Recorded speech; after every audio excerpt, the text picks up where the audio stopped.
Bismillahirrahmanirrahim. Assalamualaikum warahmatullahi wabarakatuh.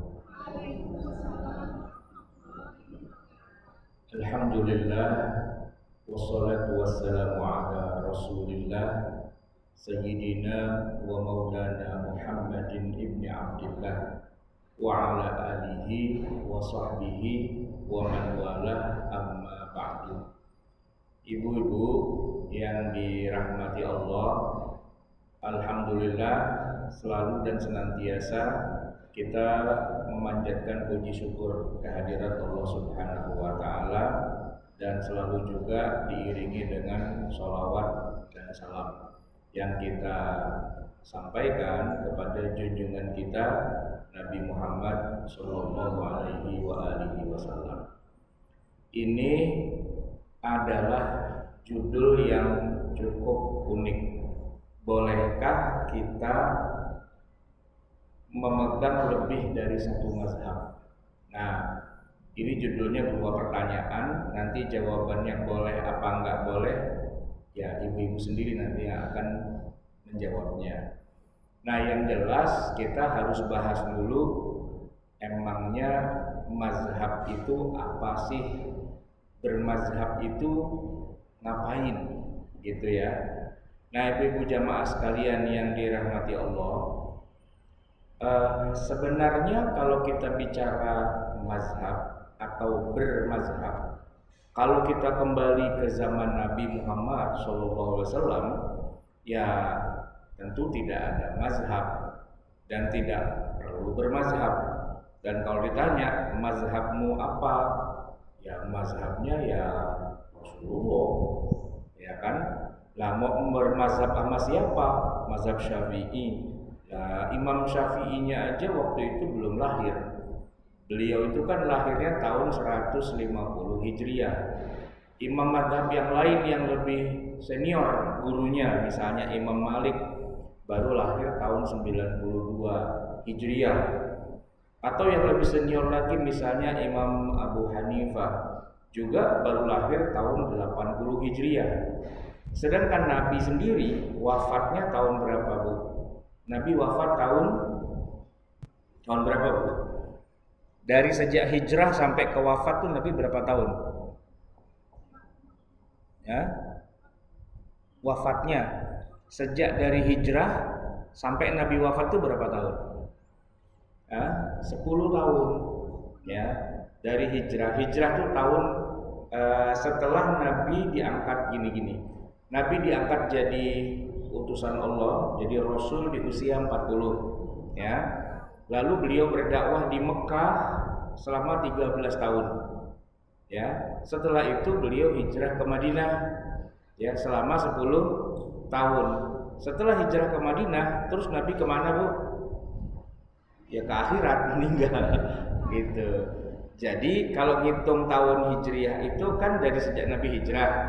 Nah, Nabi hijrah itu tahun 1 gitu ya. Nah, tahun ke-10 Nabi wafat gitu. Nah, kalau tahun 10 itu Nabi wafat, Imam Abu Hanifah, imam mazhab yang pertama, itu lahirnya saja udah tahun 80. Jadi nggak ketemu tuh Imam Abu Hanifah dengan Nabi Muhammad tuh nggak ketemu gitu ya. Maka kalau kita hidup di zaman Nabi, masih ada Nabi Muhammad, masa kita bermazhab kepada orang yang belum lahir? Nggak mungkin kan? Nah ini Nabi gede banget di depan kita, ngapain kita bermazhab ke yang lain? Di depan mata kita ada Nabi kok, gitu ya. Nabi Muhammad lah wafat tahun 10. Mazhab yang pertama mazhab Hanafi, nama imamnya Abu Hanifah. Lahir tahun berapa, Bu? Tahun ke-80 Hijriah. Kalau mazhab yang kedua mazhab Maliki, ya pemimpinnya, pendirinya Imam Malik, lahir tahun 92. Nah, agak jauh lagi muridnya langsung yaitu Al-Imam Asy-Syafi'i tadi. Lahir tahun berapa, Bu? 150 Hijriah. Nah, jadi antara Imam Syafi'i ke Nabi Muhammad itu berapa tahun jaraknya? Dari Nabi wafat sampai lahirnya Imam Syafi'i itu berapa tahun? Ya tinggal dikurangin 10 kan. Beliau lahir tahun 150, kurangin 10. Jaraknya 140 tahun. Kan nggak mungkin kalau kita hidup di zaman Nabi terus kita bermadhab Syafi'i. Kan Syafi'inya belum lahir. Ntar tungguin masih 140 tahun lagi baru lahir Imam Syafi'inya, gitu kan? Jadi Bu, sebenarnya kita perlu bermazhab apa enggak sih? Perlu nggak?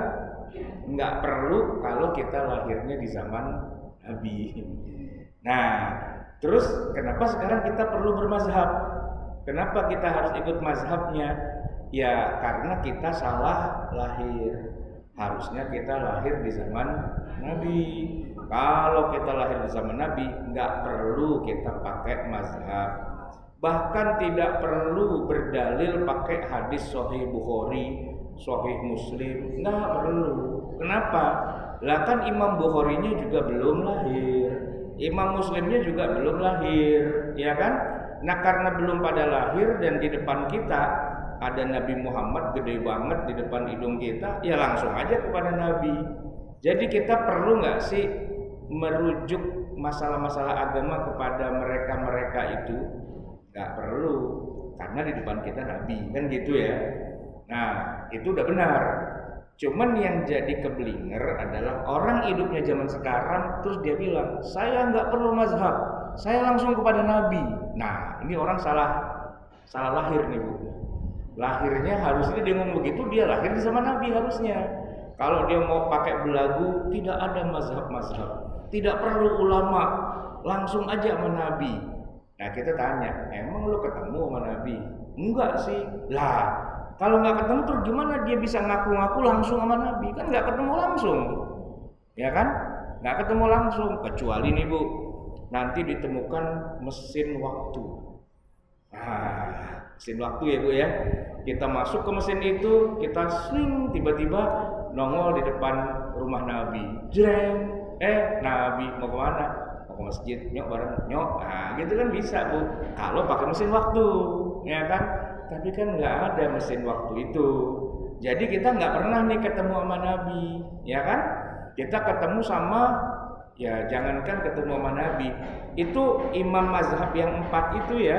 Siapa tadi Bu? Masih bisa nyebut nggak namanya? Abu Hanifah. Lahir tahun berapa Bu Abu Hanifah? 80. Imam Malik lahir tahun 92. Imam Syafi'i lahir 150. Imam Ahmad 167. Ya, Imam Ahmad bin Hanbal tuh yang paling buncit muridnya Imam Syafi'i. Nah, mereka aja tuh nggak ketemu loh sama Nabi. Jadi mereka pun juga nggak bisa bilang, saya tidak perlu mazhab, saya nggak perlu ulama, saya langsung ketemu sama Nabi. Ntar dulu, lu kapan ketemunya? Kan nggak pernah ketemu juga, ya kan? Saya mau tanya Bu, siapakah orang yang ketemu langsung dengan Nabi? Para sahabat kan? Nah, para sahabatlah satu-satunya yang boleh bilang, gua nggak perlu ulama, nggak perlu imam mazhab, nggak perlu hadis Bukhari. Kenapa? Saya langsung ketemu sama Nabi, bener. Tapi kan kita bukan sahabat. Yang bisa ngomong gitu hanya sahabat. Lapis kedua dari sahabat itu disebut dengan tabi'in. Tabi'in saja itu nggak ketemu loh dengan Nabi.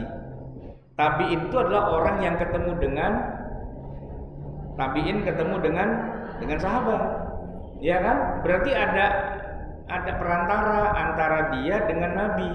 Ikutlah kepada apa yang dikatakan oleh para sahabat. Dalam hal ini sahabat itu menjadi ulama buat dia. Nah, mau ikutin sahabat yang mana? Ikutin Abu Bakar. Abu Bakar ketemu Nabi nggak Bu? Ketemu, muridnya langsung kan? Atau ikut Umar ketemu Nabi nggak? Ketemu.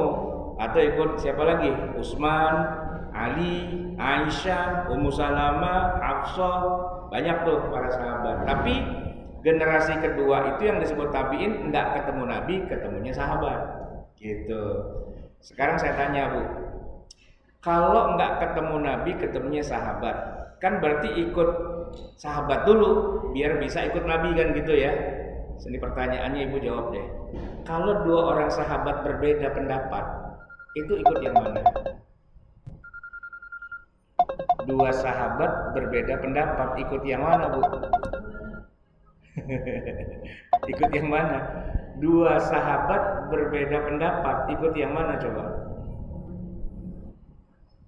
Misalnya Abu Bakar bilang A, kan kita disuruh ikut sahabat nih. Abu Bakar bilang A, ternyata Abu Bakar punya pendapat yang beda dengan Umar. Umar bilang, oh enggak, kalau menurut saya B. Nah, ibu ikut apa, ikut B? Nah, bingung sih. Nah, ibu balik lagi bertanya dong, emang sahabat bisa beda pendapat? Bisa, sangat bisa, ya kan? Para sahabat tuh banyak sekali berbeda pendapat, nggak sama pendapatnya. Nah, kalau para sahabat udah beda, kita jadi bingung, ikut yang mana? Datang Utsman, kata Utsman bukan A, bukan B, tapi C. Nah, puyeng lagi kita. Ini ada 3 nih, yang mana yang kita ikutin, gitu kan? Nah, datanglah Ali bin Abi Thalib, ya kan? A, B, C, kalau menurut saya sih yang benar D. Nah lo, kita bingung. Pilihannya bisa A, bisa B, bisa C, bisa D. Ikut yang mana? Nah, tergantung. Waktu itu ibu ketemunya dengan yang mana? Ketemu Abu Bakar, atau ketemu Umar, atau ketemu Utsman, atau ketemu Ali. Ya kalau ketemu semua ya pusing gitu kan. Tapi kalau ketemunya cuma sama Ali, sama Utsman nggak ketemu, sama Abu Bakar nggak ketemu, sama Umar nggak ketemu, ketemunya cuma Ali. Kita jadi ikut yang A, B, C apa D? Nah, Abu Bakar dia pilihannya A, ya kan? Umar B, Utsman C, Ali D. Tapi kita ketemunya sama Ali. Pilih yang mana? Pilih yang D. Kenapa nggak pilih A?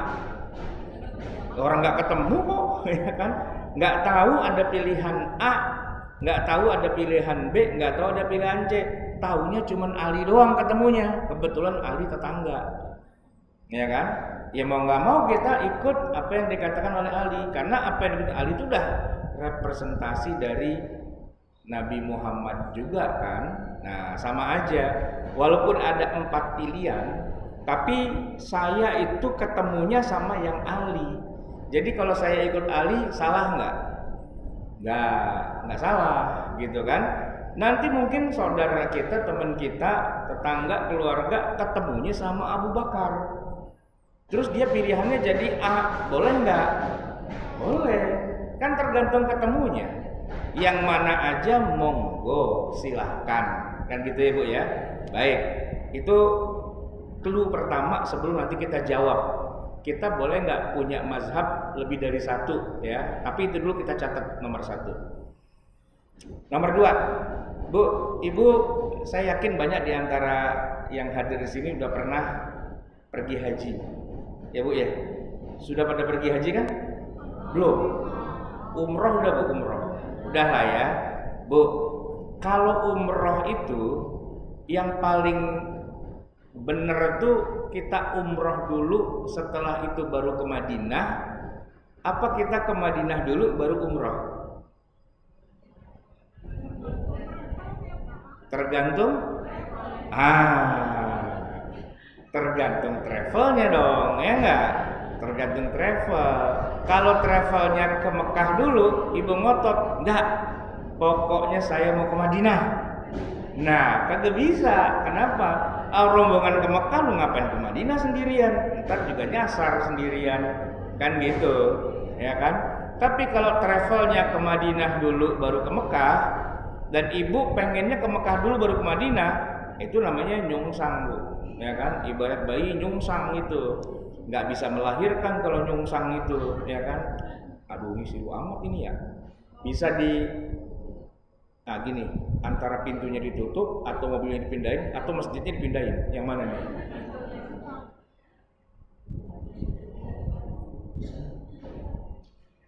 Nggak, yang itu nggak apa-apa Bu, yang itu nggak apa-apa, yang ini doang nih. Yang ini saya silo.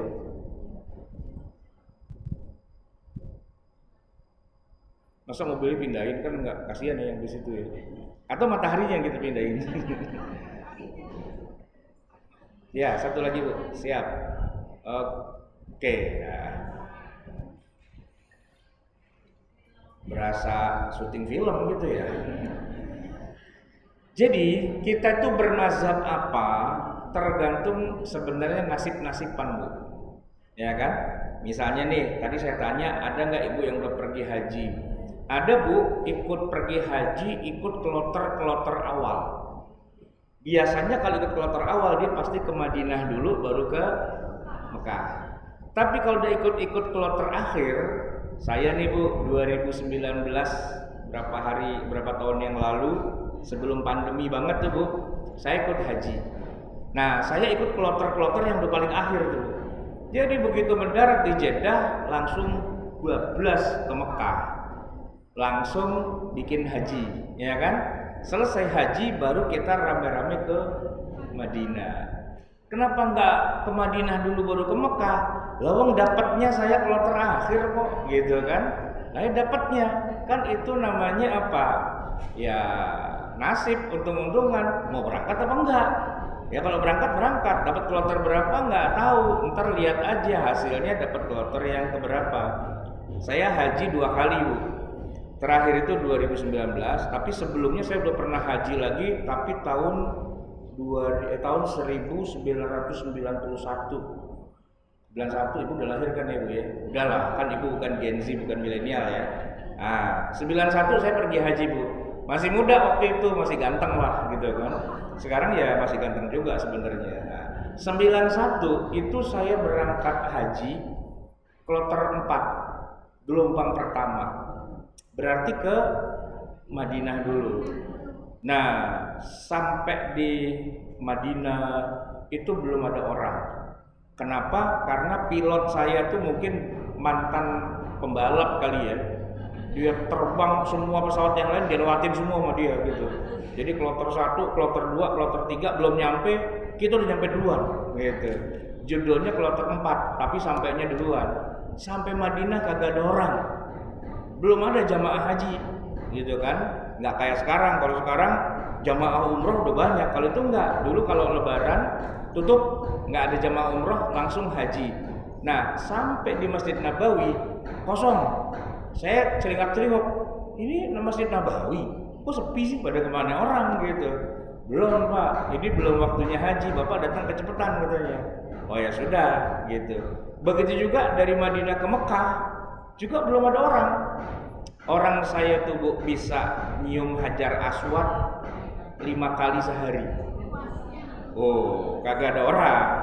Dan sebelum masuk masjid, saya tawaf dulu 7 kali putaran. Zuhur nih datang tawaf. Kosong, nggak ada orang. Selesai tawaf, cium Hajar Aswad. Nah, nanti asar gitu lagi. Nanti maghrib gitu lagi. Isya gitu lagi. Subuh gitu. Paling nggak seminggu 2 minggu saya kayak gitu Bu. Makanya kalau orang sekarang pada rebutan nyium Hajar Aswad, saya diem aja. Udah gue dari dulu gitu. Biarin dah giliran ente pada rebutan. Saya mah udah pernah kayak gitu, udah lama begitu kan. Kenapa? Karena masih kosong. Nah, mau nggak Bu haji yang kayak gitu, mau nggak? Tapi bisa milih nggak? Nggak bisa. Itu namanya untung-untungan. Ya kebetulan aja dapat nasib baik, datang paling awal. Cuman ya begitu Bu, lebaran belum begitu habis, tamu belum begitu habis, udah siap-siap berangkat. Mau kemana? Mau berangkat haji. Wah gitu. Karena Idul Adha-nya masih sebulan lagi tuh Bu. Masih 40 hari lagi gitu. Iya, masih lama. Iya, jadi kita di sana jadi pengangguran. Pengangguran dia maksudnya nggak ngapa-ngapain kan. Kerjaannya sembahyang mengaji, udah kayak si Idul anak Betawi Bu. Kerjaannya sembahyang mengaji. Tiap hari ke masjid 5 waktu, tawaf, cium Hajar Aswad, sholat gitu Bu. Wah, udah kayak wali deh Bu gitu ya. Nah, tapi bisa begitu tuh karena apa? Nggak ada sebabnya ya, karena kebetulan diundi, dikocok keluar ikut kloter pertama, ya sudah berangkat kan gitu ya, nggak bisa milih. Nah, ibu-ibu sekalian, kan kita bukan lagi ngomongin haji nih, lagi ngomongin mazhab gitu kan. Ibu kenapa bermazhab Syafi'i? Itu takdir Bu. Itu udah takdir, udah dari sononya suratan takdir. Ibu dilahirkan di Indonesia, makanya jadi Syafi'i. Seandainya ibu ditakdirkan lahir di Mekah Bu, ya, lahir di Madinah, ibu bukan mazhabnya Syafi'i, mazhabnya Hambali, ya kan? Dan ibu nggak bisa makan es cendol gitu ya, gudeg gitu, gado-gado nggak, ibu nggak doyan makan gitu, makannya roti, ya kan? Minumnya susu. Kenapa? Orang Arab, ya kan Bu? Nah, jadi kenapa kita doyan gado-gado pecel? Ya karena kita orang Indonesia, lahir di sini, tiap hari makanannya itu. Tergantung lahirnya Bu, ya kan? Nah, kalau ibu lahir di New Delhi, di India atau di Bombay, nah ibu kalau ngomong pasti geleng-geleng kepalanya, udah begitu Bu. Emang udah dari sononya kalau ngomong geleng-geleng gitu, ada gitu. Nah, secara mazhab orang India tuh mazhabnya Hanafi. Hanafi mereka yang ngajinya dengan mazhab Hanafi dari kecil, ya kan, belajar sholatnya, belajar wudhunya, sampai urusan nikah dan sebagainya, memang itu mazhabnya Hanafi mereka. Nah, kalau ibu lahirnya di Maroko, wah Maroko nih Bu, ya, Maroko, Tunis, Aljazair, Afrika Utara. Nah, di sana itu mazhabnya Maliki, gitu. Jadi tergantung malaikat nih naruh kita di orang tua yang mana. Kalau lahirnya dari Jogja gitu ya, di Jakarta, pokoknya di Indonesia lah, Indonesia, Malaysia, Brunei, Singapura, sekelilingnya itu semua itu wilayah yang adanya mazhab cuma Syafi'i doang. Mazhab yang lain sinyalnya nggak nyampe Bu, nggak dapat sinyal. Di Indonesia, Asia Tenggara tuh sinyalnya cuma ada mazhab Syafi'i. Suka nggak suka, terima nggak terima, tahu nggak tahu, mazhabnya udah pasti Syafi'i. Jadi bermazhab itu bukan keinginan Bu, bukan pilihan, takdir. Takdirnya bermazhab Syafi'i karena kita lahir di Indonesia. Nah, orang ngomong Jawa itu bisa bahasa Jawa itu karena dia belajar apa karena takdir? Karena takdir.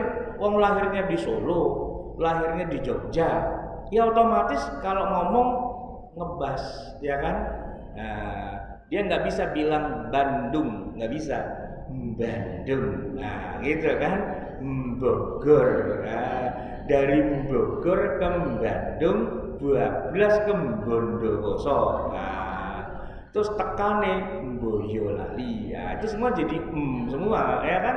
Itu kenapa? Ya karena kita ditakdirkan lahir dari orang tua yang orang Jawa, jadi ya medoknya orang tua nurun ke kita. Itu yang dibilang al ilmu nurun, ilmu itu nurun dari orang tua ke bawah, gaya hidup kita Jawa, ya kan?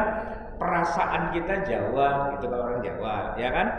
Orang Sunda ya begitu juga, ya kan? Nggak bisa bilang F, ya nggak bisa, dia bisa bilangnya P. Nah, lu jangan suka fitnah lu mau gua, nah, gitu kan? Jadi P itu bukan karena apa-apa, karena tiap hari yang dia dengar itu di kupingnya, ya kan? Nah, orang Betawi gitu juga, susah bilang zal, bilang zai, bilang lo, itu beda, nggak bisa dia. Semuanya dia harus jadi huruf jim. Makanya kalau orang Betawi baca Quran tuh kacau tuh Bu. Ijajul jilatil ardu jil jalaha, nah gitu. Iya kan? Nah yang sono F fa nggak bisa, dia P kan. Pa ija parog betapang sob, nah gitu. Udah keturunan tuh, nggak bisa dikorek lagi, udah begitu kan? Emang bawaan dari sononya. Yang sonoan lagi yang Jawa sama juga. Alhamdulillahi rabbil alamin. Bilang apa, ya kan? Emang udah lagu kebangsaan itu susah. Nah, terbawa-bawa dengan suasananya. Terus kita menyesali nggak jadi orang Jawa? Ya enggak. Menyesal nggak jadi orang Sunda? Ya enggak. Menyesal nggak jadi orang Ambon, jadi orang Batak? Ya enggak. Menyesal nggak jadi orang Indonesia? Enggak. Malah kita bersyukur. Untung lahirnya kita di Indonesia. Coba kalau kita lahirnya di Korea Utara, wah, anak buahnya Kim Jong Un kita itu, ya kan? Belum tentu kita sholat Bu, belum tentu kan? Nah untung aja kita lahir di Indonesia, mayoritasnya Muslim. Kebetulan Indonesianya bermadhab Syafi'i. Ya udah, apa boleh buat, Syafi'i dah, gitu kan? Nah, jadi boleh nggak kita, pertanyaannya sekarang udah bisa dijawab nih Bu, boleh nggak kita punya dua mazhab? Boleh nggak? Pertanyaannya adalah, kok bisa dua? Bagaimana caranya? Emang lo lahir di Saudi terus lahir di Indonesia? Kan enggak, lahirnya di Indonesia gitu. Jadi ya bermazhab tuh otomatis cuma satu Bu. Jarang ada orang bisa punya dua mazhab sekaligus, ya, kecuali bapaknya sama ibunya beda negara, ya kan? Bisa itu Bu. Saya nih contohnya bisa Bu. Bapak saya Betawi asli. Pokoknya kalau ngomong sama orang Betawi, udah Betawi banget udah, nyablak situ kan. Tapi karena ibu saya orang Jogja dan saya pernah tinggal di Jogja sama simbah kakung saya, nah ketemu orang Jawa, ya ketoke kaya wong Jawa. Ya iso, nek ngoko-ngoko wae ya iso. Nah, gitu kan. Rodok inggil ya kena, ya kan? Mekaten cekap kula. Nah, kan bisa tuh Bu. Tergantung orang dua bapak ibunya blasteran bisa ngomong dua-duanya sih. Cuman jarang Bu yang bisa begitu, ya kan? Ada nih orang Jawa, bapaknya Jawa, ibunya Jawa, lahir di Jawa, cuman SD sekolah di Jakarta, namanya aja Warjoko, tapi ngomongnya udah Betawi Bu, ya kan? Apa lo, gue gibeng lo jadi wajah lo, gitu kan? Nama Warjoko ngomong gue, gitu kan nggak pas gitu kan? Nah, nama sih Jawa, tapi ngomongnya Betawi. Nah, tergantung dia hidup di mana juga pada akhirnya. Mazhab gitu juga Bu. Mazhab sama. Kita ada di mana, kita belajar agama di mana, ya itulah mazhab kita.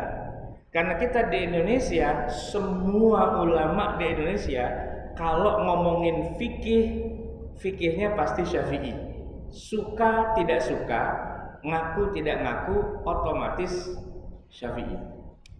Nah, saya bisa bilang begitu karena saya belajar mazhab Syafi'i dan juga belajar mazhab yang lain waktu kuliah. Jadi apa yang saya alami itu ada teorinya dan saya bisa bedakan mana yang Syafi'i, mana yang bukan. Saya kasih contoh nih ya. Beberapa teman saya itu kalau ditanya ente mazhabnya apa, dia jawabnya sekenanya. Enggak ada mazhab-mazhaban. Kita langsung Rasulullah. Gitu kan. Sama sama yang tadi Bu. Cuman saya diem aja. Emang lu lahir di zaman Rasulullah gitu kan? Dia kan lahir di Indonesia ya kan? Dalam hati saya tetap aja lu mazhabnya Syafi'i. Cuman dia nggak ngaku gitu kan? Gini Bu, begitu dia masuk ke kandang, ketemulah dengan anjing, ketemu dengan babi. Air liurnya babi itu Bu, najis kan? Bulunya juga najis, ya kan? Bekas kubangannya juga najis. Itu Bu, dia cuci tangannya itu dengan air sebanyak 7 kali pencucian, dan salah satu dari 7 itu dia gunakan tanah. Saya bilang, Anda itu Syafi'i. Anda nggak ngaku, tapi itu perilakunya orang Syafi'i.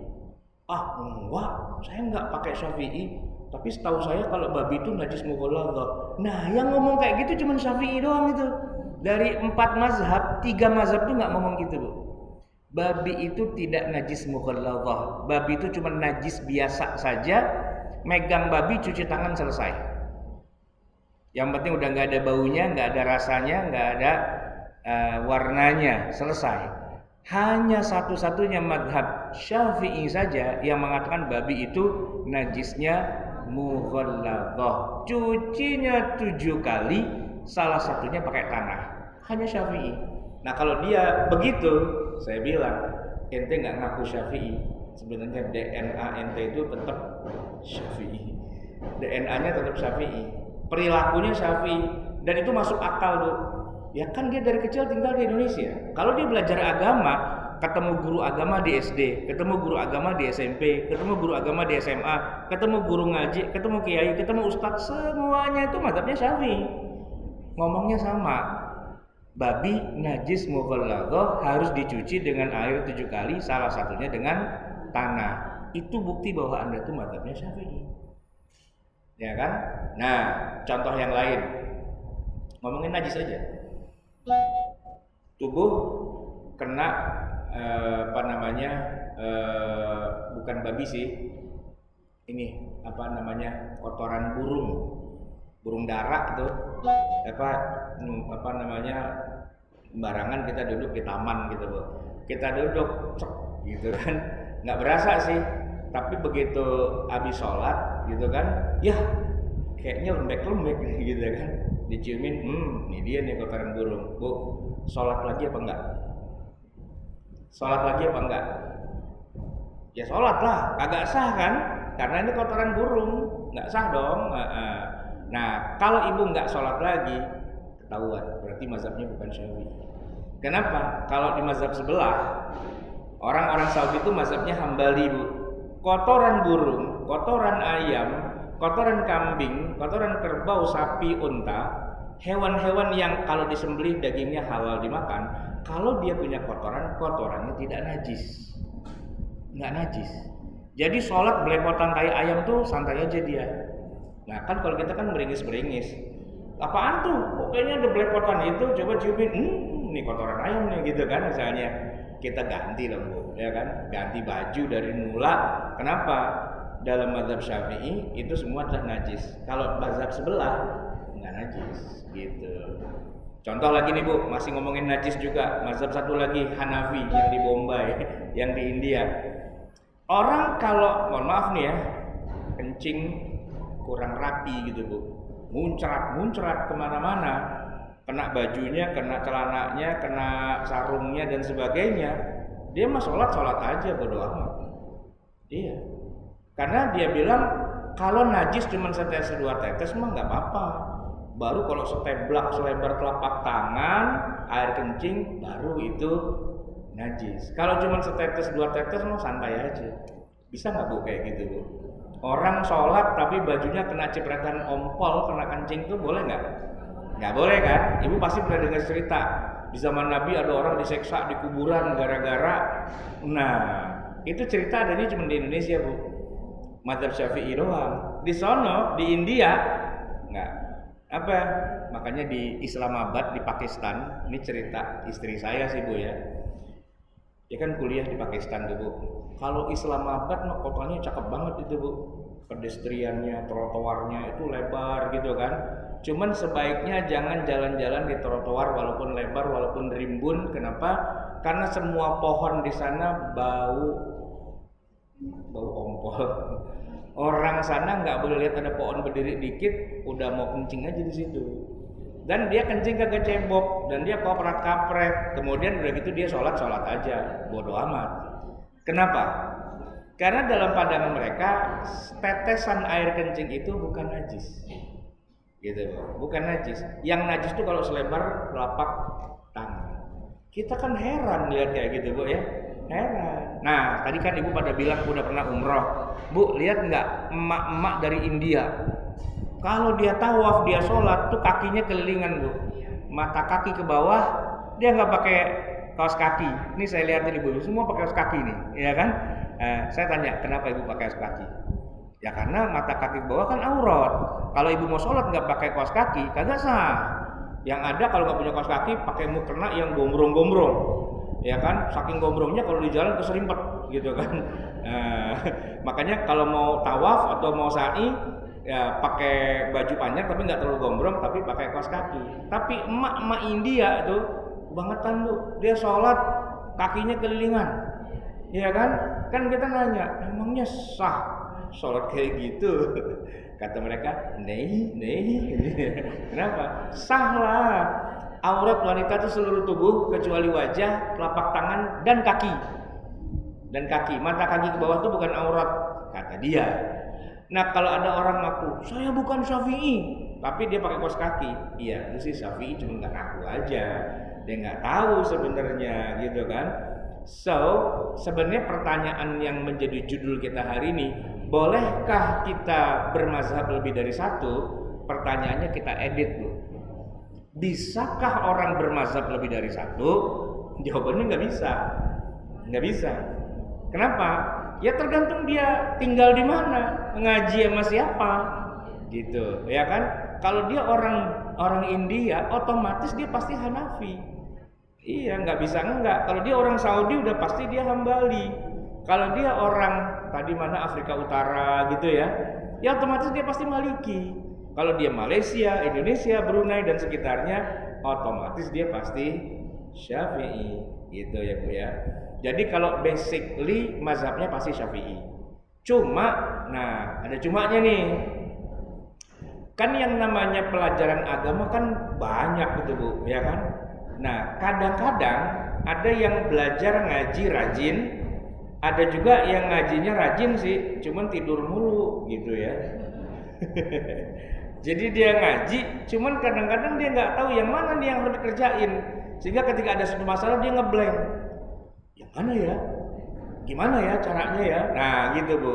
Ada juga yang dia hadir ngaji, cuman nyender gitu. Ya nggak apa-apa sih Bu, nyender nggak apa-apa, boleh lah ya kan.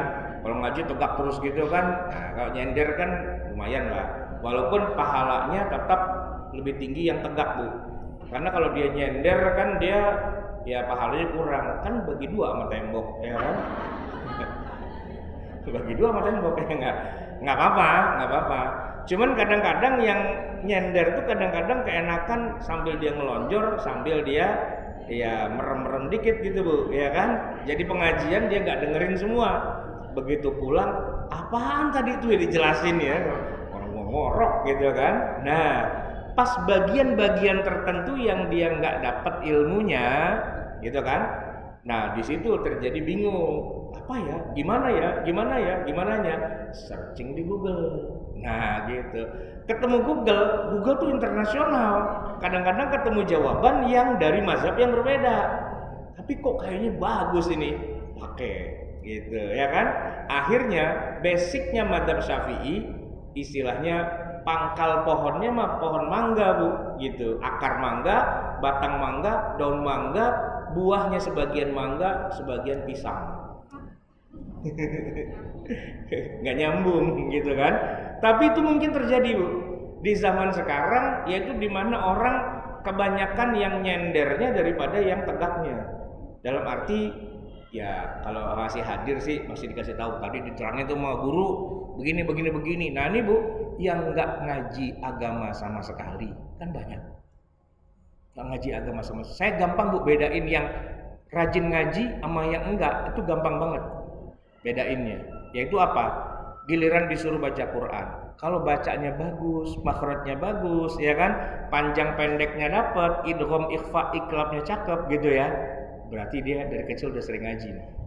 Tapi kalau yang bacanya belang bentong nggak karu-karuan, yang Pak Ija Parok Tapang Sop kayak gitu Bu, ya kan, nah itu bisa tercermin. Lu baca Quran aja belepetan, apalagi masalah fikih nih, bisa jadi berantakan juga gitu kan. Nah yang berantakan ini alhamdulillah Bu ya, pingin banget beragama, pingin banget berislam, ngaji, alhamdulillah. Cuman salah alamat ngajinya gitu.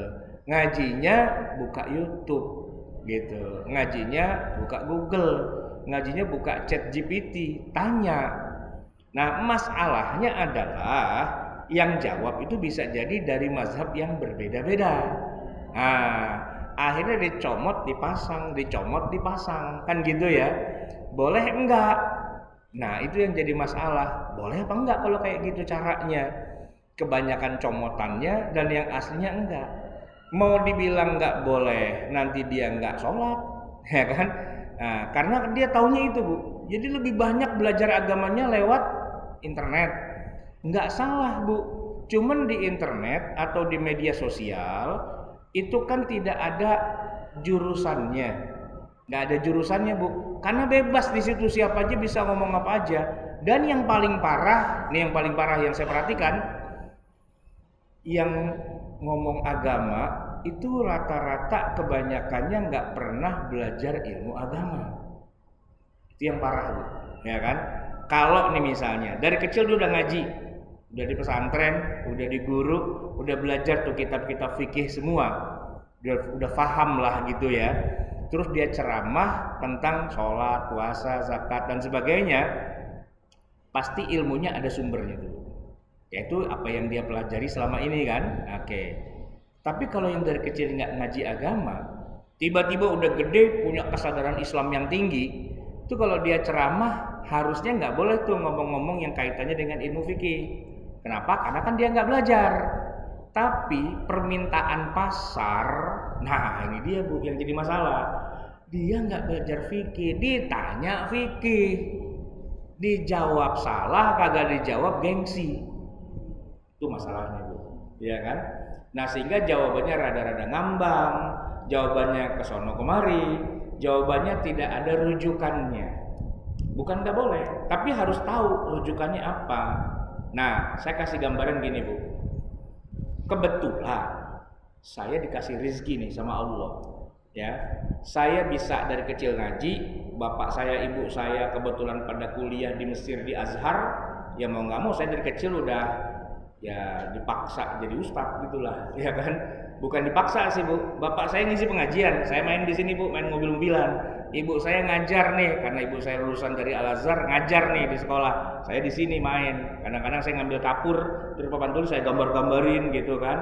Jadi bapak saya belajar agama, ibu saya belajar agama, otomatis saya mau nggak mau ya tiap hari melek, walaupun sambil main, tapi masuk tuh di kepala gitu kan. Sambil kemudian saya kuliah pun kebetulan rezekinya di situ Bu, belajar fikih 4 mazhab. Jadi kan apa yang udah punya basic dasar sama yang kuliah formal connect gitu kan. Nah maka kalau saya ditanya tentang satu masalah, saya jawabannya agak beda dengan ustadz yang lain. Kalau saya tanya, Ustadz boleh nggak hukumnya gini? Boleh, udah selesai. Ustadz boleh nggak hukumnya gini? Haram, udah selesai. Karena itu memang jawaban yang paling simpel dan itu yang dibutuhkan oleh masyarakat. Tapi kalau saya nggak gitu Bu, karena saya kuliah fikih perbandingan mazhab, 4-4-nya saya jawab. Kalau Syafi'i begini, dalilnya gini.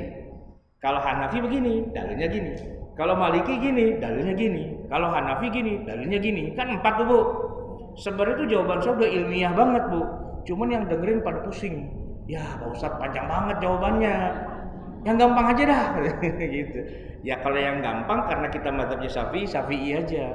Tapi itu yang lain begini-begini. Nah makanya saya kasih tahu ada 4 pendapat itu. Nah, tadi nanya yang mana, saya kasih tahu. Kalau yang lain bagaimana? Yang lain tuh dia pakai mazhab yang lain, gitu. Ada dalilnya, gitu. Terus kita pakai yang mana? Ya kita pakai yang Syafi'i lah. Karena kita orang Indonesia dari kecil udah belajarnya itu sampai gede ya kita itu. Tapi yang lain salah dong? Enggak, yang lain nggak salah. Terus kenapa kita harus pilih Syafi'i? Pertama nih dari kecil kita udah tahunya itu. Dan mayoritas umat Islam di Indonesia memang mazhabnya Syafi'i, gitu kan? Nah, terus yang paling cocok kita tinggal nerusin aja apa yang sudah kita basicnya sama. Sebab kalau nerusinnya basicnya berbeda, belajarnya dari mula lagi Bu. Belajar dari ulang, itu susah. Saya kasih contoh nih Bu, dalam belajar baca Quran. Bu, di kita belajar baca Quran itu hampir tidak ada dalam mazhab kita, mazhab Hafiz dari Asim. Nama mazhab kiroat kita tuh Hafiz Bu, namanya. Ibu kalau saya tanya, Ibu kiroat ada 7, Ibu pakai kiroat yang mana? Puyang situ. Emang ada 7 ya? Ada 7, gitu. Yang mutawatir 7. Saya tanya, dari 7 itu Ibu pakai kiroat yang mana baca Quran? Nggak tahu kan? Hafiz Bu.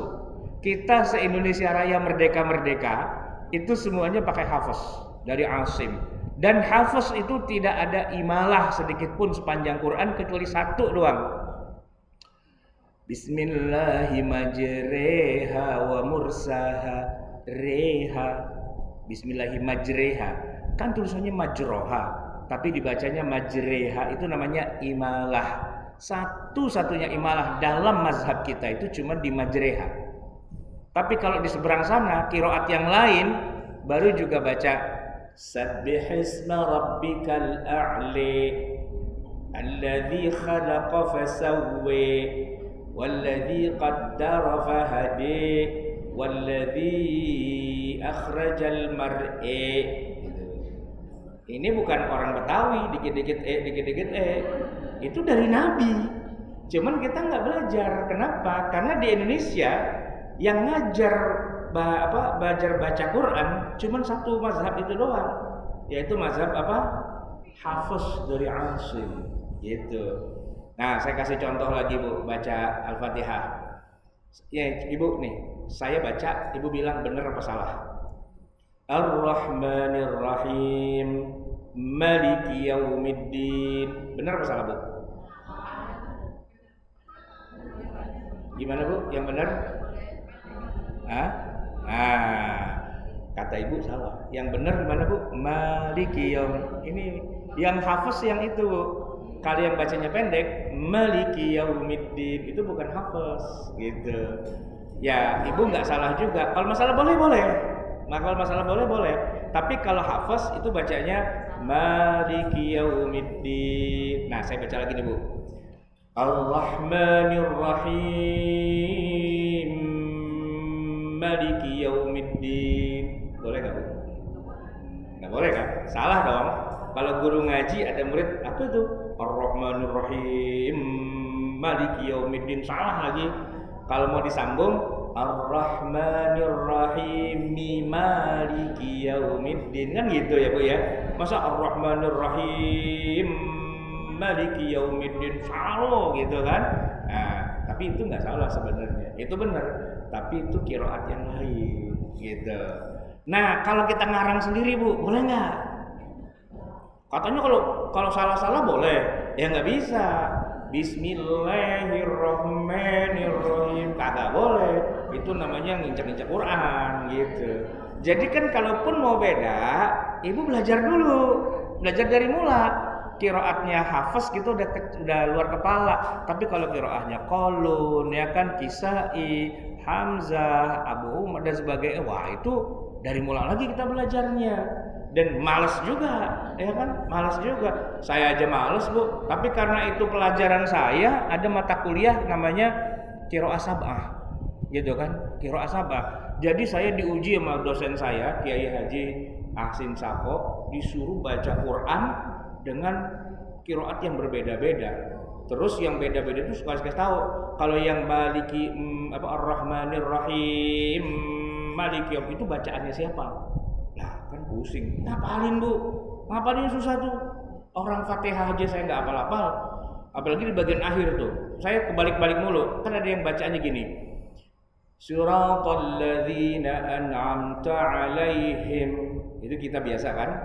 Dia enggak. Siratal ladzina an'amta 'alaihim ghairil maghdubi 'alaihim waladdallin. 'Alaihim. Saya tuh lupa mulu tuh, 'alaihim itu siapa gitu. Makanya besok mau ujian lisan, malamnya saya ngapalin, Bu, dengan suara keras. Siratal ladzina an'amta 'alaihim, gitu kan? Anak saya dengar, 'alaihim gambreng, katanya begitu, Bu. Buat kupingnya anak saya itu buat di kita main-main gitu kan. 'Alaihim gambreng gitu. Nah, kan kita tahunya cuman yang satu mazhab doang. Kenapa? Karena kita tinggal di Indonesia dan nggak belajar qiraat sab'ah tuh nggak belajar. Kebetulan saya belajar, tapi cuman nggak semuanya saya belajar, cuman Al-Fatihah doang saya belajar. Jadi kalau kasih contoh cuman yang Fatihah doang. Tapi tahu bahwa ada perbedaan.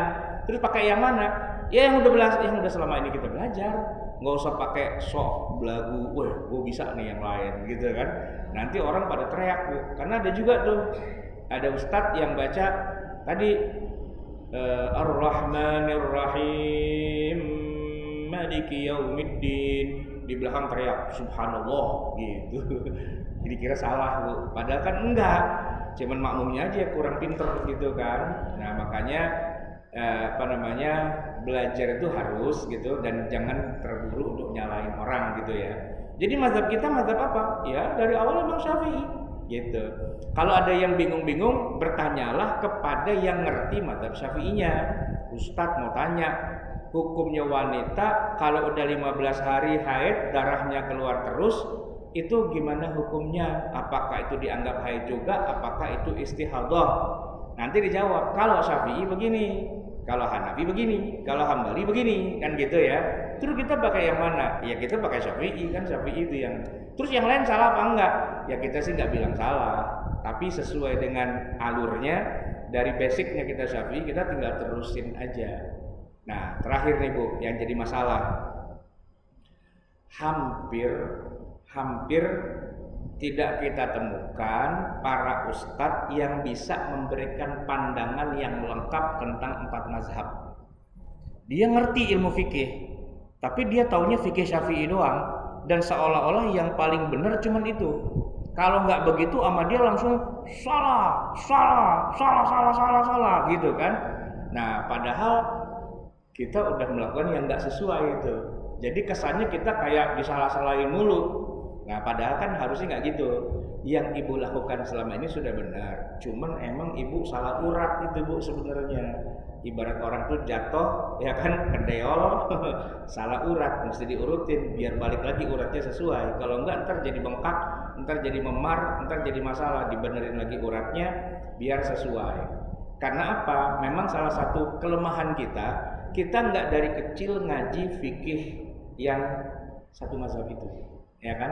Coba nih bu, saya tanya bu, ibu nih kan semangat nih keislamannya, saya tanya, ibu waktu kecil belajar fikih mazhab Syafi'i pakai kitab apa bu? Gak ngerti ya bu ya? Pakai kitab apa? Loh, setiap mazhab tuh ada kitabnya, ada kitabnya. Gini. Saya ganti pertanyaan yang lebih mudah. Ibu bisa baca Quran kan? Dulu awalnya pakai apa? Pakai Iqra apa pakai turutan? Apa sih namanya tuh? Turutan ya. Ibu pakai turutan. Ada yang pakai Iqra? Udah bisa duluan baru ada Iqra ya Bu ya. Alhamdulillah. Kalau yang sekarang generasi milenial rata-rata Iqra. Ada lagi yang lebih cepat Bu. Ada namanya metode Al-Barqi. Wah, itu cepat Bu, nggak sampai 6 jilid. Malah teman saya nih Bu, bikin metode sekarang belajar, sekarang bisa. Nama tekniknya Aku Bisa. Jadi orang kafir nih, sekafir-kafirnya itu begitu buka langsung bisa baca. Iya, metodenya namanya Aku Bisa. Aku bisa gitu. Ya karena dia kasih bocoran gini, kan Bismillahirrahmanirrahim nih. Di bawah huruf ba dia kasih contekan B. Di bawah huruf sin dia kasih contekan S. Jadi nanti kalau dia lihat ba ada kasrohnya itu B I. Ada huruf sin ada sukunnya bis. Di bawah huruf mim dia kasih huruf M. Bismi gitu. Itu metode curang Bu. Tapi cepet. Nah, cuman kalau bukunya diganti buku yang lain dia nggak bisa baca. Dia bisa baca kalau pakai kitabnya dia. Jadi Qur'annya itu, ya istilahnya turutannya itu dikasih bocoran dengan huruf-huruf konsonan ya. Ar-Rahmanir-Rahim, Ra dikasih di bawahnya R kecil. Ya, Ha dikasih huruf H. Mim dikasih M, Nun dikasih N. Nah, kan jadi huruf konsonan semua. Tinggal ingetin aja kalau ada di atas fathah jadi H, kalau di bawah hi, kalau di bawah di sana u gitu kan. Kalau sukun dimatiin gitu doang. Bule Bu, nggak pernah baca syahadat seumur-umur, begitu baca langsung bisa. Dia heran, kok saya bisa baca Fatihah ya? Nah itu dia metode Aku Bisa. Jadi kalau ada orang sama sekali nggak ngerti Al-Quran, suruh baca pakai itu bisa dia. Nah kan, biar otaknya jalan. Nah gitu. Nah kalau udah sering, lama-lama nggak usah pakai contekan, udah hafal. Nah gitu. Nah itu kan metode ya Bu ya, metode. Jadi tergantung kita metodenya waktu belajar tuh pakai apa. Kalau kita pakai turutan alif fathah a, alif kasroh i, alif doma u, a i u kan gitu ya. Kalau yang Iqra kan abata sajadah ho gitu kan, ba aba, ta'ata, sa'asa kan gitu ya kan. Anak saya tuh Bu produk Iqra tuh Bu. Jadi ketika saya tanya ini huruf apa, dia nggak bisa nyebut nama hurufnya. Kan ada huruf misalnya ghain. Ini huruf apa? Gho dia bilang. Enggak, bukan bunyinya. Nama hurufnya apa? Ya gho dia bilang. Enggak, itu kan kalau dikasih baris di atas. Kalau dikasih baris bawah jadi ri kan. Kalau saya nggak kasih baris, ayo bunyinya apa? Ya nggak bunyi lah. Ya enggak, itu nama hurufnya ghain. Gitu. Oh gitu. Emang ada namanya tuh huruf? Ada. Nah di metode turutan itu dikasih namanya huruf. Makanya kita suruh ngapalin alif, ba, ta, sa, jim. Tapi kalau anak yang baca Iqra, dia nggak bisa baca alif bata, abata sajadah gitu aja. Dia nggak tahu namanya, ya kan? Masing-masing ada kelebihan, ada kekurangannya, Bu, ya kan? Masing-masing ada kelebihan dan kekurangannya. Nah, tergantung waktu itu dia belajarnya apa, yang gampang nerusin yang udah dia pelajarin. Ya kan? Kalau Quran zaman sekarang nih Bu, Quran zaman sekarang pasti ada pojok-pojokannya di bawah. Setiap satu halaman pasti berhenti di ayat pojokan. Gitu kan? Kalau dia menghafal Quran dengan Quran yang model pojok, terus tiba-tiba Qurannya diganti dengan yang Quran zaman dulu, dia bingung. Kayaknya bukan sebelah sini deh ayatnya, sebelah sono. Gitu kan? Nah, jadi mending dia meneruskan saja apa yang dia sudah melalui di awal. Kalau dari awal udah Syafi'i, ya udah Syafi'i. Kenapa? Apa salahnya? Nggak ada yang salah. Tinggal dia pelajari lebih dalam lagi, lebih jauh lagi, begitu Bu. Oke ya, nyambung ya Bu ya. Nah sekarang gantian. Ibu yang ngomong, ayo mau nanya apa silahkan. Saya kembalikan pada pimpinan acara. Saya mau minum dulu. Ya, ada yang mau bertanya Ibu?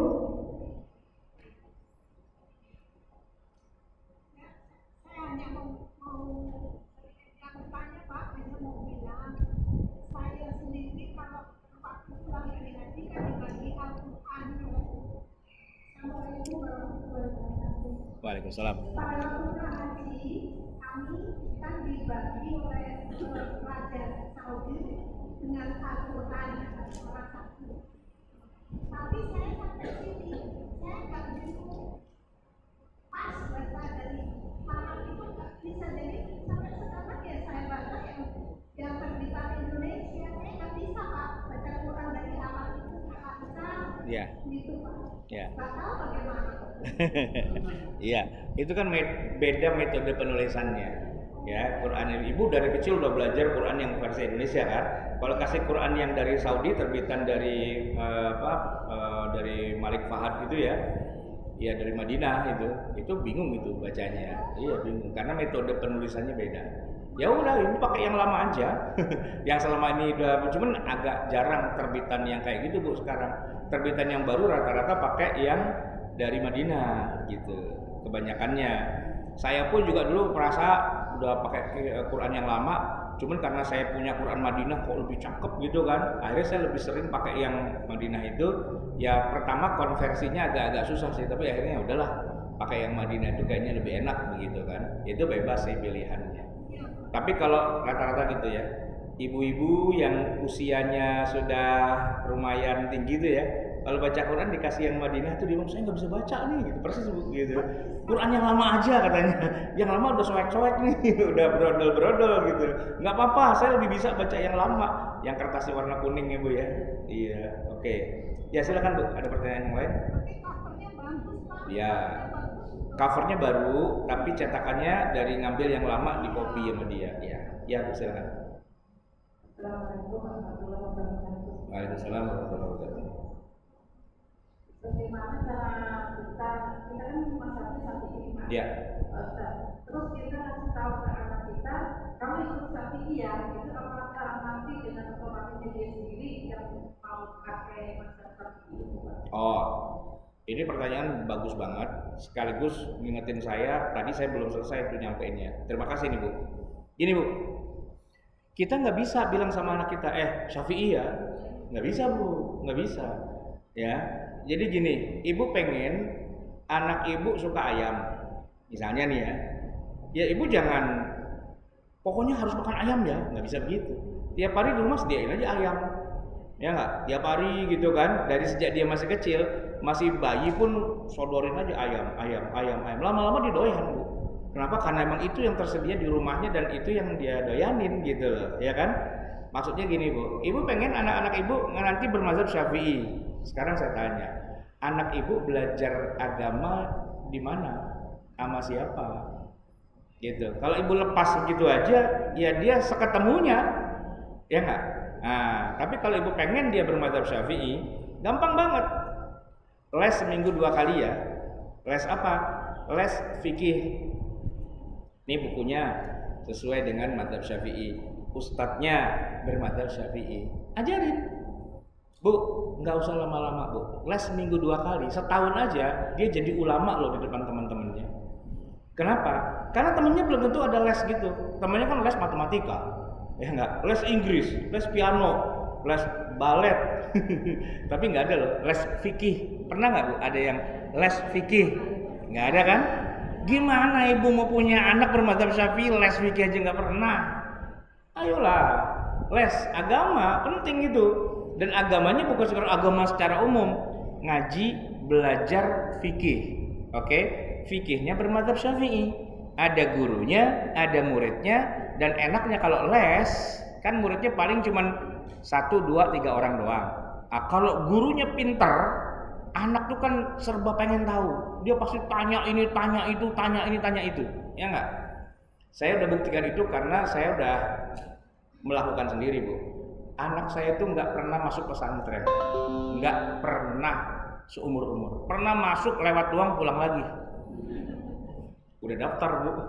Saya begitu lihat, "Yah, pesantren kayak gini," langsung stres dia. Langsung pulang gitu. Nabi, aku belajar di rumah aja, tapi les. Nah, kebetulan banget di rumah saya banyak anak mahasiswa, adik-adik kelas saya waktu saya kuliah di Libya. Nah, mereka tuh juga saya ajak ngekos di rumah saya. Ngekos gratisan, gak usah bayar, di rumah saya aja gitu kan. Nah, jadi anak saya ini masih SD, Bu. Tiap hari kan main sama anak-anak kos itu gitu kan.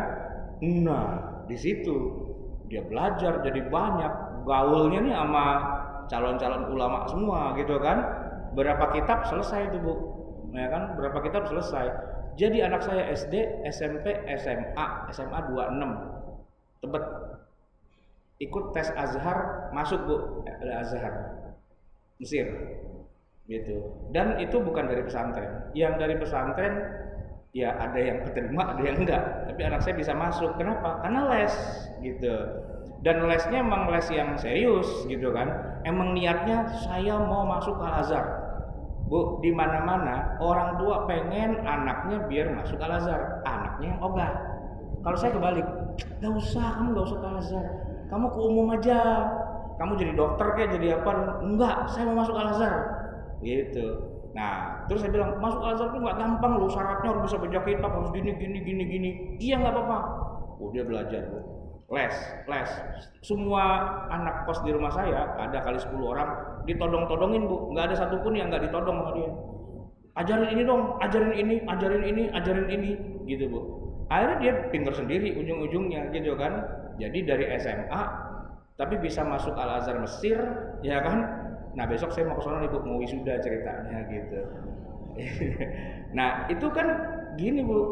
Anak saya mazhabnya apa? Ya udah pasti Syafi'i lah, ya kan. Walaupun gurunya, guru lesnya kan kayak saya juga kuliah belajar 4 mazhab. Tapi dia udah dikasih tahu mazhab ada 4. Cuman kita pakai yang Syafi'inya. Nah, masing-masing ada dalilnya tuh, Bu. Dalilnya ini udah kenyang gitu, Bu. Nah, kalau Ibu mau gitu aja. Ya, Ibu lesin ya anak Ibu belajar agama, tapi gurunya harus yang pinter. Dalam arti gini, kalau gurunya nggak jelas juga, malas juga gitu. Kebetulan nih guru lesnya anak saya hobinya komputer juga. Jadi kalau udah selesai les, ayo kita main itu PS gitu kan, main bareng gitu. Jadi nyambung lah. Zaman dulu kan masih zaman PS, Bu, ya kan. Kalau sekarang mungkin main Lego kali, main apa gitu kan. Tapi yang penting ibu tuh mendatangkan guru ke rumah gitu kan. Nggak apa-apa bayar, nggak apa-apa. Pertama menghidupkan ilmu agama, yang kedua anak kita belajar ilmu agamanya luas. Jadi anak saya tuh, Bu, setiap tahun lagi kuliah di Mesir, setiap pulang diundang sama sekolahan SMA-nya suruh jadi penceramah. Jadi hemat dia ceramah, nggak usah undang ustadz, undang alumni aja gitu. Nah, artinya dia punya nilai lebih karena memang dilesin, Bu. Sama lah di mana-mana. Saya kaget tuh ada teman saya anaknya jago banget main piano. Saya bilang hebat banget, Bu, bapaknya juga nggak bisa main piano, kamu kok bisa? Les, Om, seminggu 3 kali.